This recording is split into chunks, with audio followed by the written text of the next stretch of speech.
2026, yes, the Royal Rumble is happening in Saudi Arabia. ... Get over it. Exactly. Like, this doesn't ruin it for anybody. Nope. Had this been the first pay-per-view over in Saudi, like when they originally had people being upset about going, and it was like that was a... Now, I mean, we'll see what injury Punk has and why he can't go to Saudi Arabia that time. I know he's against it staunchly, but most people don't really have that direct hate. I mean, yes, you have an issue with the government, but you're performing in front of families and kids when you get there. It's not like you're in front of a bunch of Saudi princes who are going to behead you at any moment's notice. Yes, they're in the audience too, but really it's all about the kids and the families and everyone else having fun and enjoying themselves and being able to bring wrestling around the world. Now they have that. Essentially, it's a Hall of Fame worthy setup in their WWE world. I want to know if the winner of the Saudi Rumble gets a shot at the Saudi Championship. I wonder. I've also heard that they might give them a major pay-per-view to also cut back on having to do a crown jewel and multiple events in Saudi per year. Oh, like one actual pay-per-view versus two of the Saudi pay-per-views? Yes. So now we will only have crown jewel at the October time to have champion versus champion, but we won't have the April or June one that we usually have, is what I've read. I don't know how true that is, but... Here's the thing. I'm hoping that they gave them Rumble so that they don't have to give them Mania. Because I don't think... For a long time there, I don't think Mania was ever completely off the table. That would have been the one. Like, you could do Survivor Series over there. I mean, doing a pay-per-view called War Games over there might be considered, not very considerate. Yeah. But, I mean, could they have done SummerSlam over there? Maybe. Rumble is a little bit closer to everybody else's heart. I get it from a certain point of view. If they do Mania over there... It's going to be a breaking point for some people. I think so, because people travel all over the world to go to the Rumble, to go to Mania, to go to... I don't even mean in terms of people going. I just No, I know, but I'm saying people are going to be upset because they don't want to travel to Saudi Arabia because of their feelings, the way the country is, whatever it might be. I mean, there's a lot of issues there. So, yeah, I can see it being a problem. Yeah.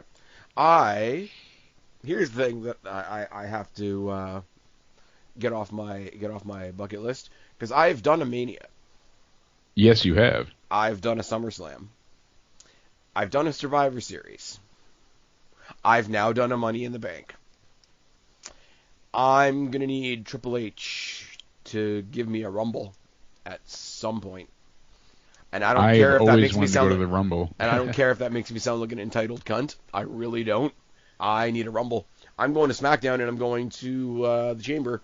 I'm going to scratch that off my bucket list too. But I'm going to need a Rumble. That's just how it's going to have to be. Rumble in Saudi is going to be interesting. What I do think, no doubt. And to everybody listening, sorry I'm coughing in your ear. I'm trying my best here.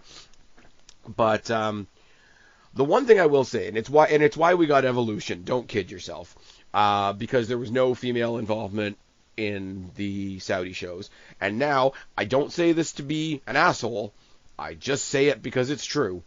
There are more female participants on a Saudi pay-per-view than there are on the average AEW pay-per-view, and they don't have any excuses.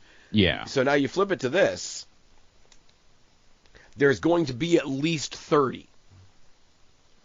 There has to be, something on that end, at least. There's going to be at least 30. Yeah. And then people are, oh my God, can you believe all the women that are going to have to wear those outfits, and it's going to be really warm? And I'm like, okay. I don't think they care about that one bit. I think they only care about, hey. I think it's funny how... you know what I mean? Like, it's funny how much like people have actually, and they've been clever about it. I think it was Bayley, like when they were still like, they had to go out in T-shirts pretty much. Yeah. And she ended up using her T-shirt to choke out, I think it was Lacey Evans. So like, put somebody in a new situation and they'll do something new with it. Exactly. And I'm not saying it's the most ideal situation. I'm not totally blind to the topics at hand, but it does challenge the people that are... I have to go back to Cody Rhodes, the oh my God, they gave Cody Rhodes such shitty gimmicks. Well, okay, he made Dashing Cody Rhodes work. He made Demented Cody Rhodes work. He made Stardust work, even though he claimed he didn't like it. Part of what proves what a wrestler can do is what they're doing in situations where they didn't get what they wanted. Exactly. Apparently he hated Stardust, but you know what? Stardust and the Ascension, the Wasteland or whatever, I don't think anybody really liked what they were doing, but it was fun. Mustafa Ali, for all the times that WWE wasted him, he took the Retribution and tried to make it into something. Exactly. He was like, hey, what do I have here? What can I do? What can I play have? With? And if you hear him on interviews talking about what he wanted that gimmick to be, it would have been really poignant, I would think. Because there was a lot of stuff about identity and mistreatment and how well do you really know people. And it's really interesting, some of the stuff that he wanted to do to actually make that gimmick make sense. But, like, you don't get to flex a creative muscle like that if you always get to do what you wanted to do, what your idea was when you wake up this morning. So I've got a lot of faith in the ladies of the WWE division. I've got a lot of faith in how WWE presents them currently. They will turn this into something cool. Yeah, I think so. Would I have ever said, hey, why don't we do a Rumble in Saudi? No. But it's going to happen. And it's been going on for 8 years now. It's definitely going to happen at some point. We can stop with the shock and awe. I'm not saying don't feel how you feel. Please let me be perfectly clear on that. I think I speak for myself. I think I speak for Jake as well. This is one of those situations where please feel how you feel, but stop pretending that you're surprised. Stop pretending that it's some brand new shock. Because it's not. Simple example. I work with a vast array of people at the warehouse where I work. Yeah. Some of them are normal. Some of them are shocked and appalled every day that it's cold outside. And I've decided that all these people are getting maps and calendars for Christmas. Yeah. Because it's like, hey, January in Canada. I mean, it is bitter cold outside here right now. I will say that. But like, and it's bitter cold here too. But like, speaking as a big guy, I'd rather it be cold than hot. That's just me personally. But again, I reiterate: here's your map. Here's your calendar. It's January in Canada. Exactly. Be upset, say it sucks, just don't act surprised. And ironically, I'm applying that same exact logic and that same exact mental standpoint to this thing here. You were going to get the next Saudi show and the next Saudi show, the next Saudi show, the next Saudi show. People were shocked and awed when they gave them Elimination Chamber.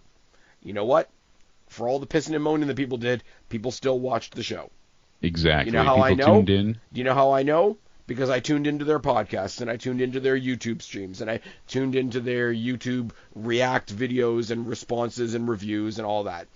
So piss and moan, get all your attention that you want ahead of time.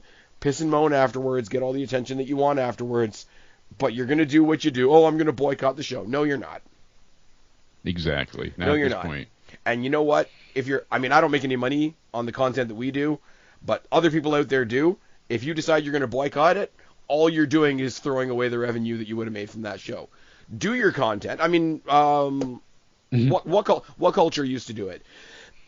They would do their live stream, and they would have the super chats out there, and they would, collect all the super chats, and I think they sent it to like Sammy for Syria. Yeah. If you're so outspoken about it, go out there. If you can make some money, put it into a good cause. If you see bad in the world, go put some good in the world. Exactly. But don't tell me. That. Don't tell me that you didn't see this coming. Don't tell me that you're surprised. Don't tell me that you're shocked. Don't tell me, oh my God, WWE has a deal with Saudi Arabia. How can they do that? Like, fuck off. And when the bell rings for the Rumble, you're going to be tuning in.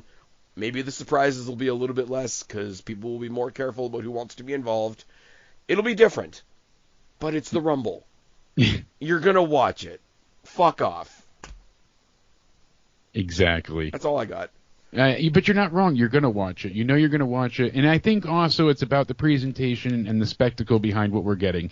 Again, I don't want to overstate this. Again, I'm bringing that to terms today. My brain's a one-track mind from lack of sleep. But you get the point that I'm getting at. Is the way it's portrayed. It starts first two shows were so heavy-handed on this place is great, come here tourism. They still have that, but it's more underhanded now. They're like showing you instead of telling you. Well, the first couple of shows were kind of shit too because they were basically televised house shows. Triple H and Cena and things like that. Oh my God, the absolute friggin' wrestling abortion that was the Brothers of Destruction versus DX. Oh my God, Kane lost his mask. Watching them talk about that. I mean, obviously Triple H got injured. Injury's always happening, but like all the other shit. Shawn Michaels was the one holding that match together. Undertaker got winded blowing hair out of his own face. Yeah, and I know it was like 108 degrees in the ring and shit too, but still. Oh yeah, no, it's fair. There's so but it's many also factors like you to should look have into, seen that but coming. yeah, you guys should not have done that. And I mean, Titus World Slide.